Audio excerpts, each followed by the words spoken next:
Good morning. My name is Jim Entz, and I am the coordinator of Chap, the Cultural Historical Awareness Program. I was originated in 2002 to enhance students' awareness of certain important aspects of our society to which, well, they may previously have had little exposure. A theme is chosen by Chap members each school year, and faculty members across campus are encouraged to integrate elements of the theme into their coursework and are encouraged to encourage their students to come. And this is an indication of that. This is great.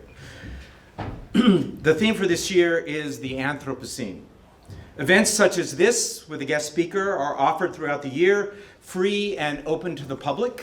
Let me just say briefly, in this same space, on Friday, the 3rd of March, at 7 o'clock in the evening, we will have our next speaker, Dr. Barnhart, director of the Maya Exploration Center. He's actually traveling from Texas here for the talk. And his talk will be on Maya hieroglyphs, the story of how the code was finally broken. That should be a really interesting talk, and that'll be next Friday evening at 7 p.m. I hope you can make it. All right, the speaker for this morning. I'm tired. Time has no meaning. Yes, I'm time challenged here. Is Richard Goode, and he will speak on "We Choose to Go to the Moon," the space race, the Great Acceleration, and the birth of the Anthropocene. Richard Goode, Professor Emeritus of Physical and Earth Sciences, is an area native and a product of the Porterville schools, including Porterville College. He has his BS in physics from California State University, Bakersfield.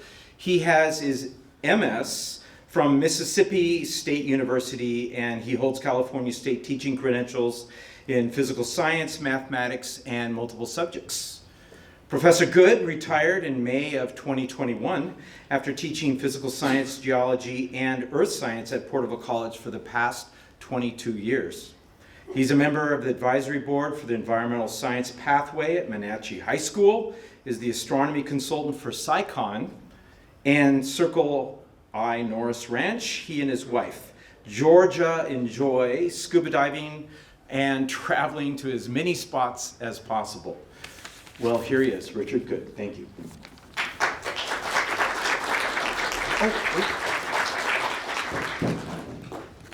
Hear me all right?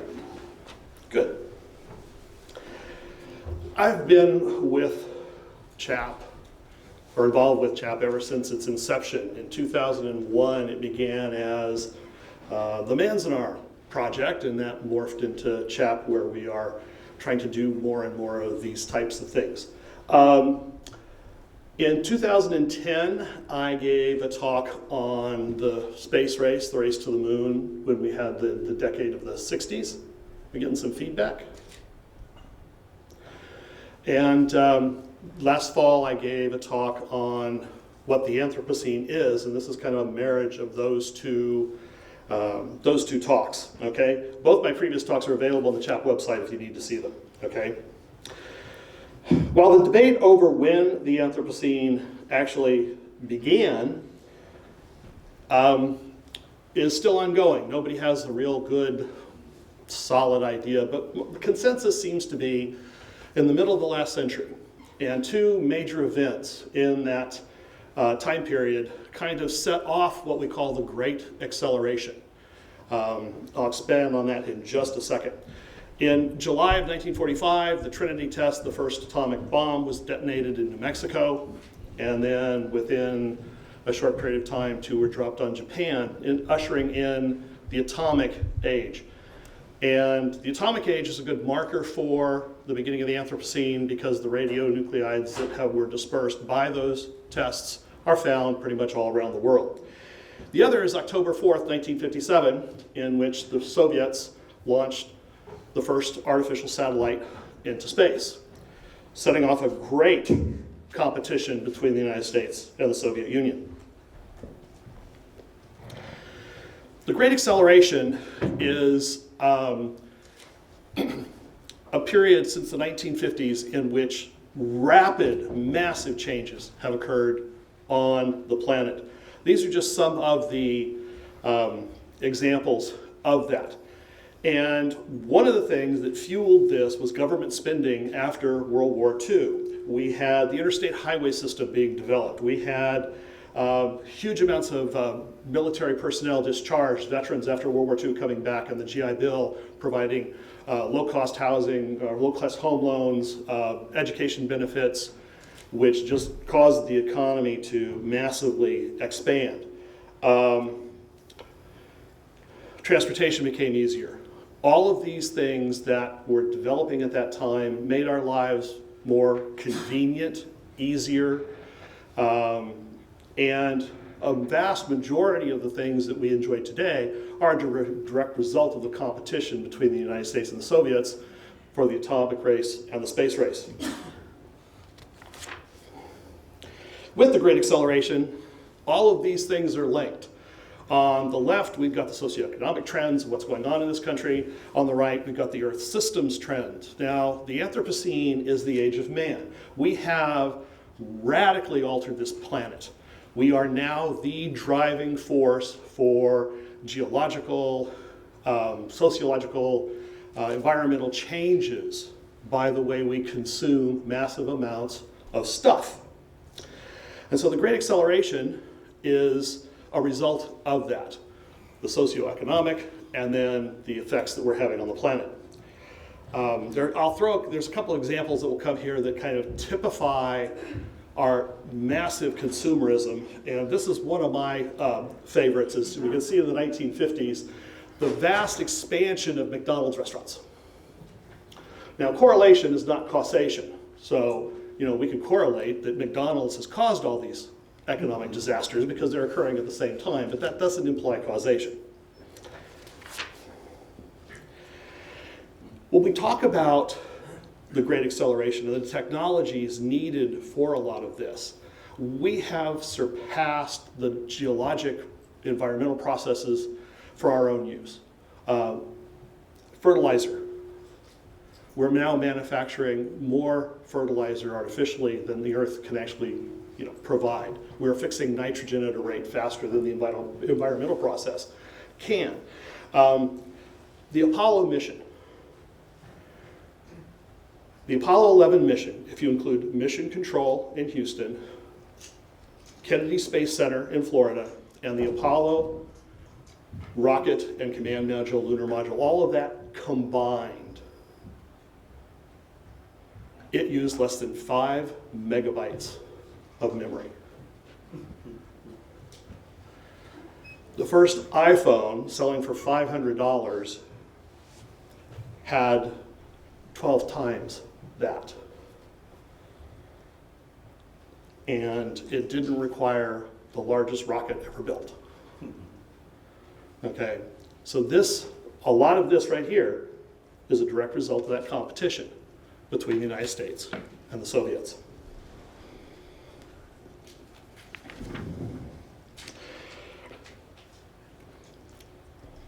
The moon. I don't know how much you ever thought about the moon. You might like to go out and look at it. But it's kind of been, it's depicted and written about and all that. The first actual written depiction in fiction of a trip to the moon was in the 2nd century CE by Lucian in his True History. A lot like Plato's Republic and how he has, in his dialogues, they had artificial Atlantis and those types of things. They actually depicted going to the moon. In the 19th century, with science fiction authors like H.G. Wells, Jules Verne, it becomes more popular in culture. During the 1950s, during the Great Acceleration, at the beginning of the Great Acceleration, we see the massive, the golden age of science fiction with Asimov, Bradbury, Heinlein, and others. The first movie about a trip to the moon, 1902. You can find this on YouTube, and it's interesting to watch. as we shoot this giant bullet at the moon, and obviously you see the moon didn't care for it that well.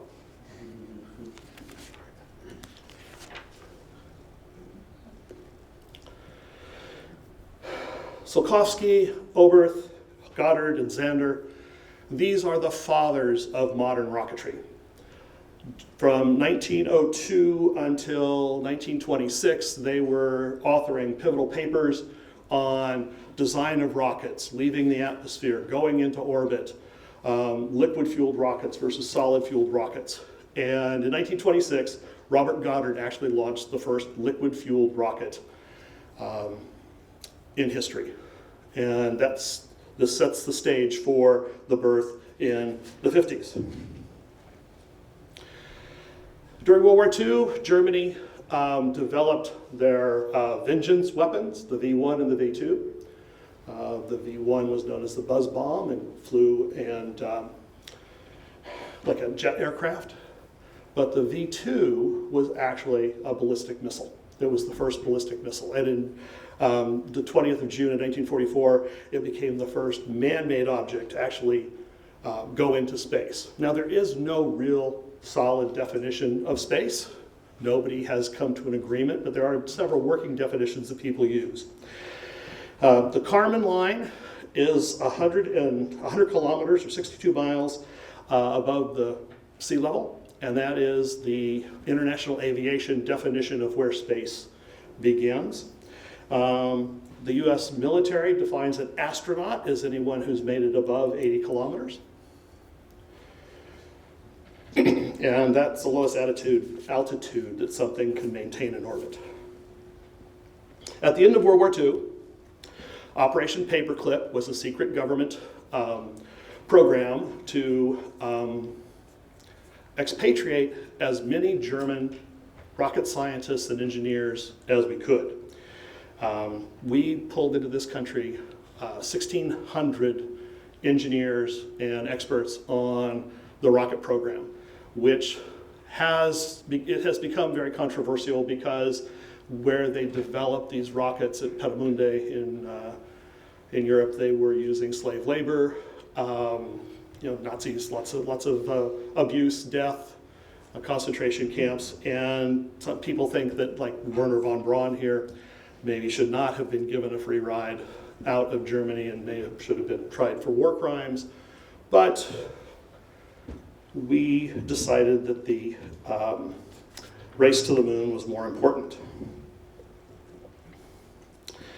October 4th, 1957, I'm 4 months old, and Sputnik is launched. And this sound terrified us.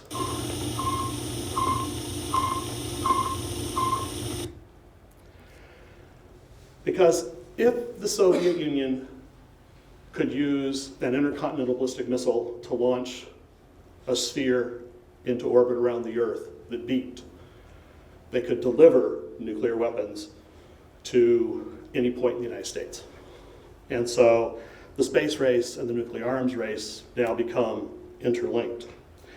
This was a major propaganda coup for the Soviet Union, and it really devastated our view of the world as we are the superpower and everybody else is secondary.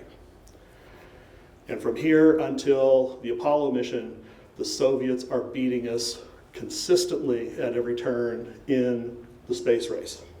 Okay? Interestingly enough, though, physicists at Johns Hopkins University used the telemetry, the beep information, and were able to predict where that satellite was at any given point in time. They then reverse engineered that to where with something in a known position in space, we could locate anything on Earth, any place, any time. So the physicists at Johns Hopkins actually used Sputnik as the first step in developing our global positioning satellite system. So, oh, sorry. There, I scared you a second time. Intercontinental ballistic missiles. This is what we were building at the time. The Redstone was our first, and the R7 Samorka, my Russian is not very good, was the Soviets. These are the basis for all the nuclear arms race, and also the basis for the space race. It wouldn't be until Apollo before either one of us developed a launch vehicle system that was not based on an intercontinental ballistic missile. More and more with these firsts, we are falling behind. The population of the United States is not pleased, and so we need to get caught up. Laika, the first dog in space, it was not the first mammal. The U.S. sent up a,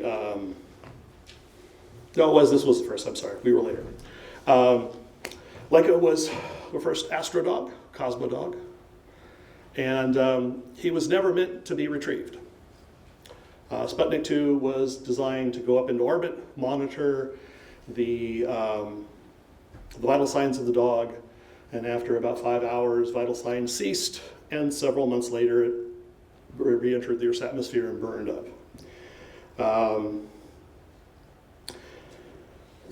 So he was the first martyr of space. In the US, both the United States and the Soviets had mishaps with their rocket launches. On December 6th, the Redstone rocket that was supposed to take our first Explorer satellite into space failed miserably on the pad, but then January 28th, we actually launched one that actually was, Sputnik had no instruments. In order to beat us, because Eisenhower had announced we would put a satellite in space, the Soviets stripped down a satellite and launched it before we could. Sputnik 1 beeping, that's all it did. And if you had a shortwave radio set, you could listen to it fly over. You could see it. It was visible. And so kind of put terror in us. But this was the first satellite the United States put up that actually had sensors that could actually take readings and send them back to Earth. The Geiger counter was designed to measure radioactivity in space, and that's when we discovered our magnetic field has a nice envelope around us that protects us from that sort of thing, called the Van Allen belts. 1959 was a big Soviet year. Luna 1, 2, and 3 were launched to the moon. Luna 1 was the first man-made object to leave the Earth's gravitational field and orbit the sun. Luna 2 reached the moon, and Luna 3 actually went around the far side of the moon, and these are the first photographs ever taken of the far side of the moon. There is no dark side of the moon, contrary to popular songs. All the moon gets sunlight. It just depends on where it is in its cycle. That was your astronomy lesson for today. I understand that there will be a quiz later for some of you.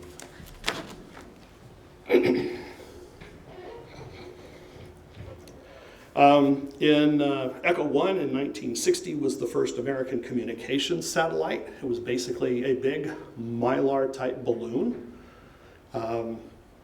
much like the one that has been in the popular press recently, except this one was in orbit, and we bounced signals off of it to go from one point on the Earth to another.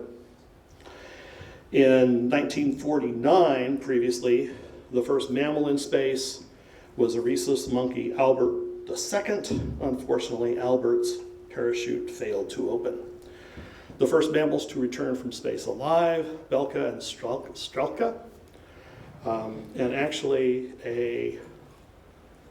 one of the offsprings of Strelka was given to the President Eisenhower's wife at that time for in detente, that type of thing. First hominidae in space was Ham the chimp, returned safely to the Earth. He was the first one that actually did tasks in space. He had things assigned to him to do. So it doesn't take great brains to be an astronaut.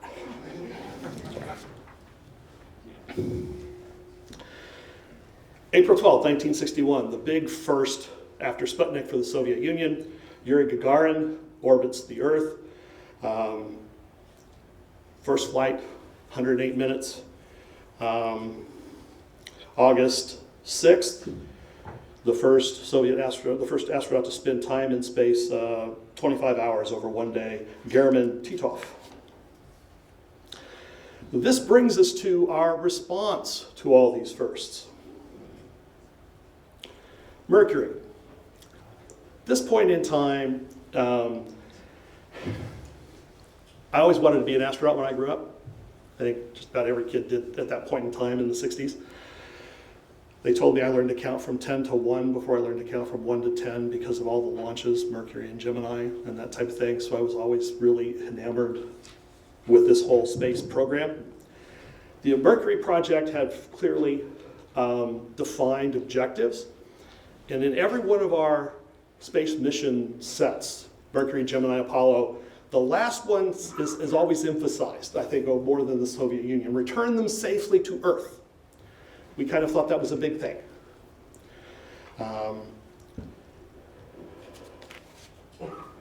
Mercury 7, these astronauts were the first class in the United States space program. Several of these we will see were in subsequent operations. Wally Schirra went to the moon. Alan Shepard flew again. Deke Slayton was supposed to be on Apollo 13 and missed it. 1961, Mercury 3. Alan Shepard becomes the first American in space. 15 minutes, 28 seconds. It was a suborbital flight, just went up and down. But at this very same time,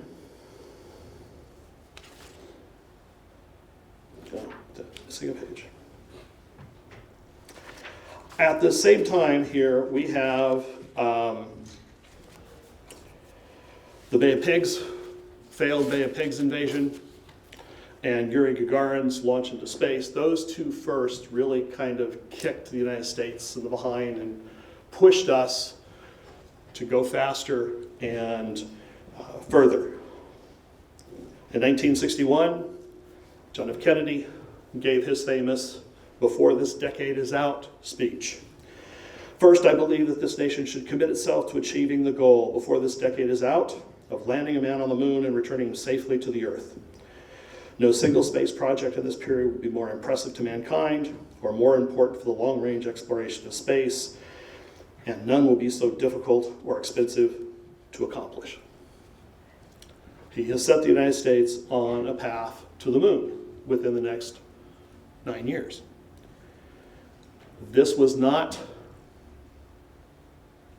a political imperative for our country because we were behind the Soviets. We kept seeing ourselves falling further and further and further behind. And so this is our response to the space race and the nuclear arms race. In 1962, Mercury 6, John Glenn orbits the Earth 3 times. 4 hours and 55 minutes. About a trip to San Francisco. Just kind of put it in perspective, right? But at this time, as NASA is developing these things, NASA doesn't develop everything. What it'll do, it'll say, we need this, and private enterprise will produce. NASA did not invent Velcro. Velcro was invented in Europe. NASA used Velcro extensively and made it popular. And so NASA does a lot of those types of things. In the decade of the 60s, for every dollar that was spent on NASA, it returned over $2 back to the economy. Not just making a profit for NASA, but making profits for other companies. Those little thin Mylar space blankets that they have in survival kits and rescue kits, those are direct offshoot of the insulation material, the reflective material that they used on Echo 1 to insulate the spacecraft and insulate all kinds of other spacecraft. That reflective technology is used in a lot of hydro flasks and those types of things today. So NASA benefits keep coming. One of my favorites was Tang. See a couple of nods of heads of people who understand Tang. A very sweet orangey flavored drink. The first two ingredients are sugars. It was a vitamin C packed breakfast drink that saved you the convenience of not having to squeeze an orange every morning for your orange juice. And so this is a nice funny thing to put in here, but it is the beginning of the whole massive shift from going to the store frequently, buying fresh fruit, bringing it home and preparing it, to prepackaged things to make your life more convenient and easier, which also fuels that hyper-consumption of the Great Acceleration. And I really don't know why John Glenn needed orange juice for 4 hours and 55 minutes, but I suppose you do get thirsty. Next comes Gemini. Gemini the twins, because this is a two-man space program. We are actually going to start attempting to land astronauts on land rather than in the oceans, but we decided that that wasn't as feasible as depositing them in the ocean and picking them up. And as we're going through this whole Mercury to Gemini to Apollo, NASA's taking little steps. We're testing the vehicles, we're testing systems, we're testing how to dock vehicles in space. All of these little steps, one step at a time, until we can put them all together in the Apollo missions. The Gemini astronauts, you might notice the guy up in the upper left, upper left up there. Neil Armstrong, the first man to walk on the moon.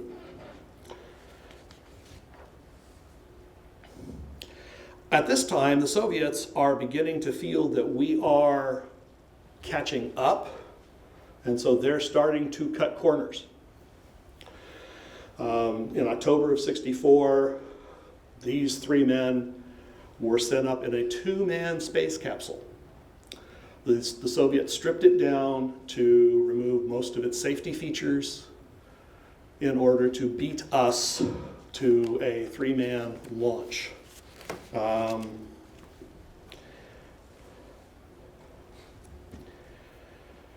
The spacewalk in 1965 was to beat us again in extravehicular activities. Interesting, I think this is really interesting that Leonov there, when he went out, his suit expanded because of the vacuum of space. And when he left the capsule, it was fine. But now he's too big to re-enter the capsule. And so he has to deflate his suit, which opens him up to the pressure, to the lack of pressure in space, and could have been fatal. But he did get back in safely. And it was hairy there for a little bit. Next, we have Gemini launches. In 1965, we have the Titan II ICBM again, Intercontinental Ballistic Missile, launches Edward White, and he does our first extravehicular activity. And the apparatus in his right hand is a handheld self-maneuvering unit. It helps him to move with respect to the spacecraft. So he's not just free tethered, doesn't have to pull himself back in. The helmets here that NASA has developed have a scratch resistance coating, which those of you that are wearing eyeglasses are benefiting from that. The visor is coated in gold as well to prevent the ultraviolet rays or the unfiltered rays of the sun from doing him damage. And so we're seeing little technology things being developed. The rockets of human spaceflight, I really love this. The food truck is a nice scale, don't you think? You know, I mean, that's something we can all relate to on size. Remember, the Redstone, the Atlas, and the Titan are intercontinental ballistic missiles, the Saturn I and the Saturn V. The Saturn V is still the largest launch vehicle ever built. But the first three are intercontinental ballistic missiles. Interestingly enough, that I think it's interesting, I don't know if you will, just nod your heads, that the guidance system for the Apollo missions, the software that was developed for that is the basis for all international banking today. So if you transfer money from one account to another, you do online banking, you go to an ATM in Chicago and withdraw money from your account here, all of that is a direct result of the guidance system. Apollo goals: developing human capacity to work in the lunar environment. We're actually now going to the moon. The first launch of a Saturn 1D rocket. First rocket launch that is not built on an ICBM platform. We also had issues with our space program. Apollo 1 on January 27, 1967 was the biggest blow to the NASA program, the Apollo program. During a test of their capsule, the over-oxygenated atmosphere in the capsule caught fire, and White, Grissom, and Chaffee were killed. And this put a halt to the Apollo program for a while. It was not officially an Apollo mission until later that year, in memory of the pilots and pushing from families, that it was actually designated as an official Apollo mission. Several other Apollo missions are building on getting us to the moon, docking. Apollo 8 orbits the moon. That gives us the famous moonrise photograph that was in my title slide. Apollo 10 docks with the lunar mantle, undocks, orbits the moon, and returns. And then we get to Apollo 11. This one here is not only taking man to the moon, but when I was 12 years old, I was in Florida, 3 miles away at Kennedy Space Center, and I watched Apollo 11 launch. That has got to be one of the most memorable occurrences of my young life. 3 miles away, the rocket ignites, and you see the flames, and it doesn't move. It just takes forever to clear that launch pad. But then the ground starts to vibrate, as those massive engines are just pounding the ground with that exhaust that's pushing the rocket into space. And then you get the roar. This is like putting your ear next to a rushing freight train. Just horrendous roar, even at 3 miles away. And then the air hits you. The wind that's generated by the thing, this warm air comes at you. And so you get all this experience at 3 miles away. It is just massively, massively impressive. Still made me want to be an astronaut.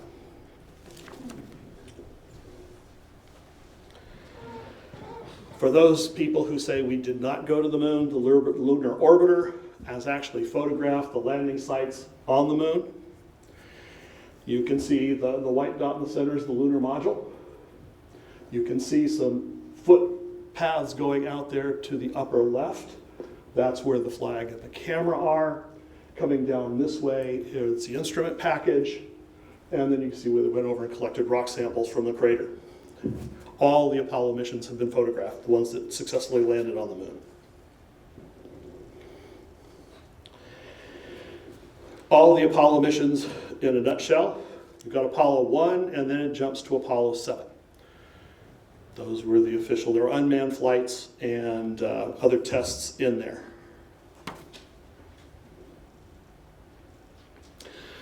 Skylab was the United States' first orbiting laboratory. It was our first space station. Once again, we were beaten by the Soviets to get a space station in space. Came down in the 90s, I believe, in the South Pacific and Australia. From May 73 to February 74, 3 separate astronaut crews operated it, and hundreds of experiments. You're all more probably familiar with the space shuttle, the STS, and the International Space Station. You can see the International Space Station when it flies over. With a pair of binoculars, you can actually see the solar arrays and everything. It's up there. The International Space Station is a joint operation with multiple countries. Russia, European Space Agency, the Japanese Space Agency, Canadian Space Agency, and several others. 20 countries people from 20 countries have visited the space station and done experiments up there, and I want to go too. But, now to the International Space Station, it's not just the United States and the Soviets that launched to it. The Soviets are pulling out of the International Space Station because of recent friction with the United States. But we have SpaceX, Dragon, Boeing, several others carrying things to. The Hubble Space Telescope is another one of those massive achievements by the United States where we are showing dominance in some fields. This is also a multinational, international endeavor. You might have, I don't know, nobody's going to remember this, but maybe one or two of you. But the mirror was ground faulty. It had a faulty mirror when it was launched. And that was really big in the press that, this big technological achievement is a failure. Even with its bad eyesight, the pictures we were getting from the Hubble were so much better than anything we got from Earth. And so very shortly, the first mission to service the Hubble with the space shuttle, they went up and retrieved the Hubble, brought it into the cargo bay, and basically they took out the camera module and put in a new camera module.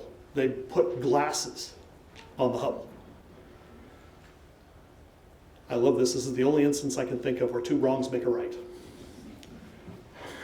Because that's what these are. These are to deform the light to where it counteracts the deformity of my eyes. One of my favorite offshoots of the space program has to do with the Hubble.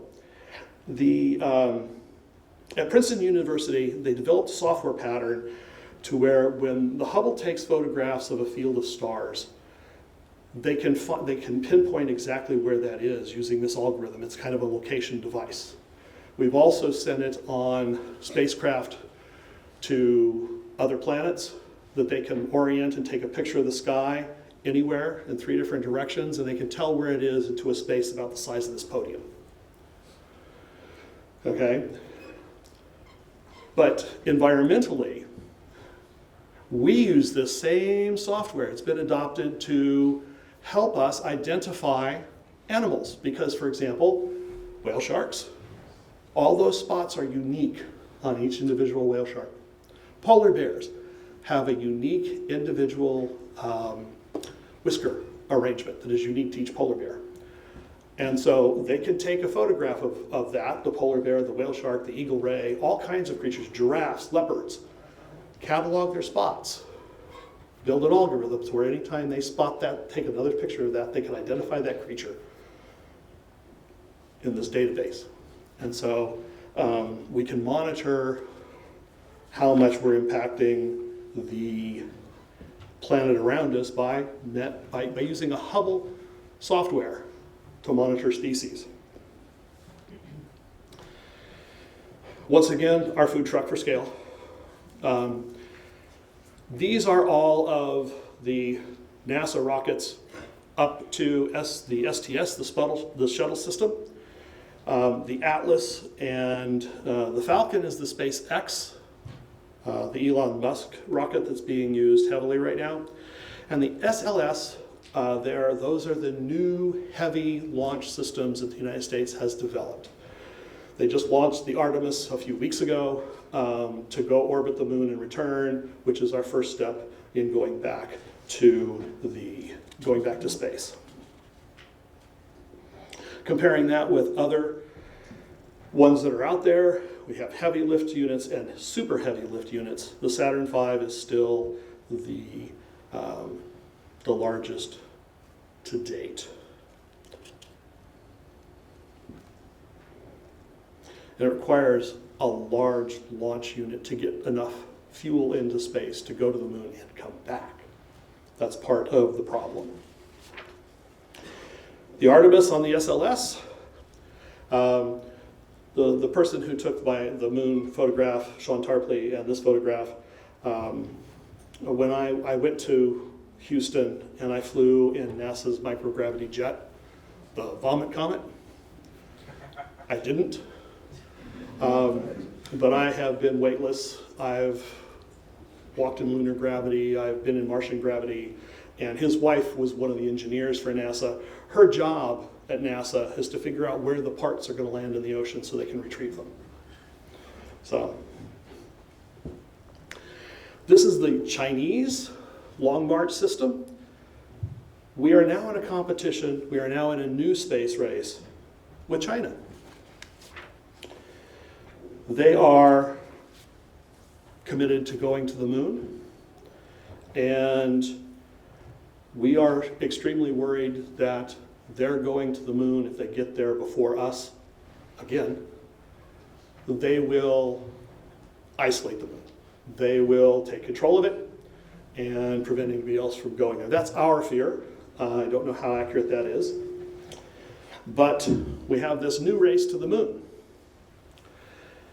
And it's no longer just a two-person field like the US and the Soviets. It's not just US and China. SpaceX is committed to going to the moon. Blue Origin is committing to go to the moon. And so why is there such a big push to go back to the moon? One answer is right here. The rare earth materials that we require to build cell phones and to build our technology and things that make our life easier, quote, are running out here on Earth.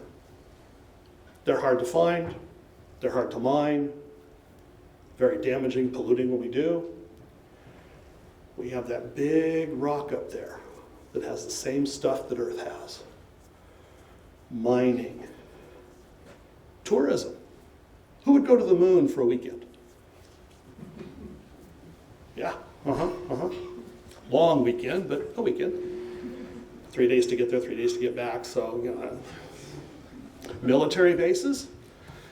You could dominate the inner solar system with a base on the moon. It takes much less energy to launch from the moon than it does from Earth. And the moon is the stepping stone to the outer solar system. Building a base on the moon, launching from the moon requires much less energy and much less fuel than it does from Earth. So it would be more economic to do that. Plus, there's water on the moon, and water can be turned into rocket fuel. So it's more economic to do that. And if China gets there first, they can prevent us from using the moon as a stepping stone to the outer solar system. That's a political perspective. The United States and the Chinese are now in political economic competition. One cannot do without the other. But one can make life really hard for the other if we don't allow the other to do things. So this new race to the moon, we are committed by the previous administration to landing a man on the moon again by the end of next year, which seems rather ambitious, but it is possible. China is planning on next year to have a man on the moon as well. And so that's where the new competition is going to be. Economic, social, political, is going to be what happens to the moon. And so the 1950s, with the birth of the space race and the nuclear arms race, seems to be a very logical point to start the Anthropocene as our massive changes occurring on Earth. The Anthropocene, we're undoubtedly in the Anthropocene with the age of man, and it was the space race that helped put us there. Thank you.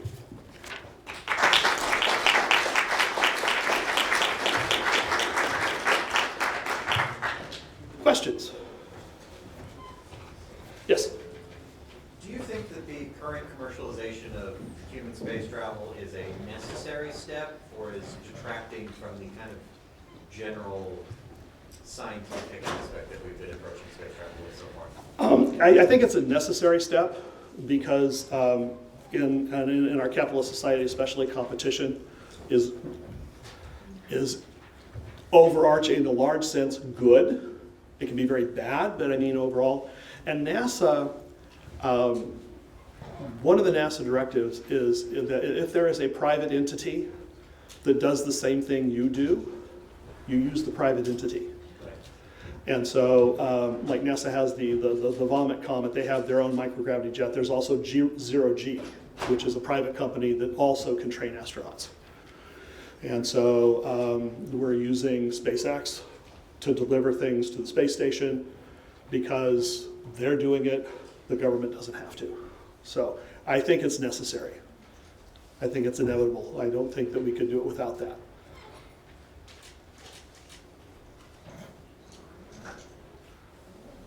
Yeah.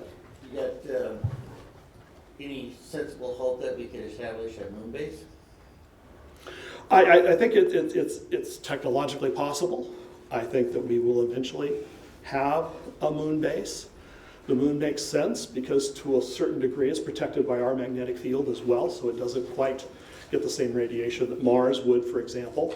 The moon is we have experience working in space. We have the space station that has been inhabited now for several years. And so we know how to work in zero G and so low G. We have to be very careful. Some of the colonists that go to the moon may never come back, simply because that working in an environment like that, 1/3 Earth's gravity, or 1/6 Earth's gravity, sorry, your muscles will atrophy, your bones will atrophy. And so there's a lot of medical advances that have come out of zero G work on medicine and how to heal bones and that type of thing. But yeah, it can be done. I don't know if we're committed to it. It has to be a national drive to do that. And we have done very well in this country pitting ourselves against the Soviet Union and China perceptively. They're winning.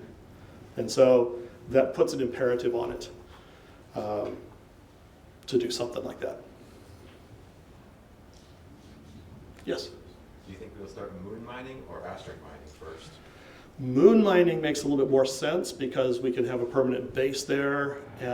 Asteroid mining is going to require a bit more logistics. You have to have a remote, unless robotically we might be able to man asteroids, but remember, asteroids are further away for the most part. They're outside the orbit of Mars, between Mars and Jupiter, and so getting there requires more fuel, more time, more effort, and so the moon is the most logical first. If you want to know the possibilities, check out your science fiction because they're really uncanny about predicting all kinds of fun things. So, mining the moon, they don't always get it right. When they don't get it right, they get it really wrong. But when they do get it right, it's pretty accurate. Yes. So with moon mining, we need the moon for like tides and things. Is that a smart thing to do? To mess with it? Like, haven't we messed this up enough? Is it actually smart to go there and mess with that? As someone who doesn't science at all, I have no idea. It just sounds like to me. Well, first of all, there is nothing living on the moon that we have any evidence of, so we can't extinct anything, which we're very good at, but that eliminates that. The amount of mass we would have to mine from the moon in order to alter tides would be astronomical. And yes, I did that on purpose. It's not going to affect much at all. We have affected our rotation on Earth more by building dams and building reservoirs than anything we could do to the moon unless we completely disintegrated. Somebody over here had a... With the development of the James Webb telescope, how much more powerful is that compared to the Hubble telescope? Oh gosh. Technology-wise, we're talking about the difference between an Atari 126 video game console and the space shuttle. It is just leaps and bounds beyond. The Hubble's still a great tool, but yes. Now that the Russians have decided they're not very interested in the ISS anymore, who is our most likely option to replace our reliance on Soyuz? SpaceX, SpaceX. right now. SpaceX and ESA, the European Space Agency, has their rockets. So there are several out there, and I would see more and more Branson, Bezos. I would see more of these billionaires that have the ability to launch rockets starting to work into that space trucking sector, as you will, because that's really what it is taking people up and back and hauling stuff up there and waste back. So yeah. That's what the space shuttle was originally designed to do. So.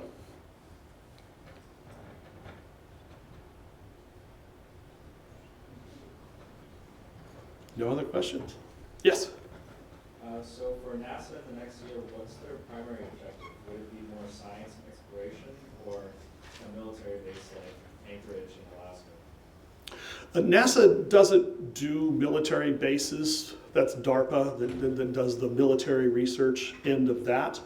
NASA's exploration, totally, although there's a lot of military, uses of NASA developed technology. We're still going to launch the small missions to Mars and to the outer planets, like the New Horizons spacecraft, the Endeavour, those little robots that we've set up on Mars. And we'll see more of that, but we'll also start to see more and more of the heavy lift options with the Artemis SLS system taking things into space. We're probably about to the Apollo 9 or Apollo 10 stage with the Artemis system as we were with Apollo. So within the next launch or two, we could easily put somebody on the moon. So I know that NASA originally started off exploring the ocean, and I was wondering if it's still... I'm sorry. So NASA originally started out exploring the ocean, and I was wondering, with all the space missions and all that, do they still dive into the ocean to explore? NASA doesn't too much. Back in the 70s, I think it was, I don't know off the top of my head, the NASA and NOAA were separated, and so NOAA is now the National Oceanographic and Atmospheric Administration that deals with the ocean and the atmosphere. Although NASA still, they still do work together. Several years ago, I was walking across campus and I heard an aircraft flying over, and it really struck me as odd. I recognized the engines as an aircraft that was out of military service already. It was a NASA P-3 Orion that was doing atmospheric studies and gathering data for NOAA. And so, yeah, they still do joint things together, but NOAA is oceans and atmosphere, NASA is beyond. Yes? So aside from human progress, and democracy is also at stake as well, right? Yeah, depending on the say that one more time, please. Due to militarization of the moon, which is also possible, aside from mining, that means that our way of life is also at risk. It could very well be. Sorry, Darren. If you take the, I'm driving the camera nuts. If you take the extreme of, the Chinese want to take over the world and dominate, and they're going to build a military base on the moon, and use it to dominate life on Earth, that would be the extreme case. It's possible. So far, the space countries, the ones that have sent rockets into space, India, the United States, Soviet Union, now Russia, China, several other nations, Japan, have launched rockets into space, and we have pretty well adhered to the non-militarization of space. We have been using it for peaceful means. I think that there's still enough of the fear of mutually assured destruction that we don't worry as much about that. I think that's an extreme, but the competition is there. If they're going to be there, we want to be there. So we can kind of keep eyes on each other. It's a lot like when you see a U.S. vessel and a Chinese vessel in the same waters. They are eyeing themselves extremely carefully. But so far, nobody's shot at each other yet. So. If we do make it to the moon before like the Chinese and like we had it for taking over, would NASA like invite like the Space Force over to prevent something like that happening, like it's like Star Wars on the moon? I don't know that the militarization of the moon is kind of just anti-NASA. It's not something that NASA would do. But if there is a base on the moon, I'm sure the military will be there. The Space Force will be there. If you look at the observatories on Mauna Kea or Haleakala in Hawaii, a lot of them are run by the Air Force, now the Space Force, because in addition to doing astronomical things, they're also looking for missiles coming over the horizon aimed at us. And so we don't think that's going to happen, but we're not ignoring the threat either. I'm sure that the first astronauts, the Gemini, Mercury, and Apollo astronauts, were all military pilots. It wasn't until Apollo 17, in which Harrison Schmitt, I think it is, was the first scientist that went to the moon. He was a geologist. And so now with the space shuttle system and the ISS, the pilots and the commanders are military for the most part, but the mission specialists are mostly civilians. And so we haven't divorced completely the military from the space exploration, but I'm sure that if a base is established, we will have some sort of presence there. Yes? I know the Saturn V is larger, but how does the SLS stack up in terms of delta V and lifting capacity?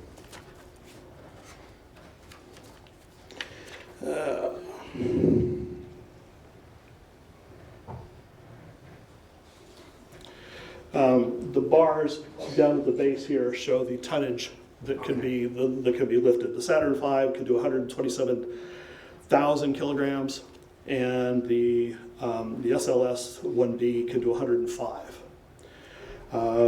SpaceX is developing a Super Falcon that can also lift a substantial amount. So those are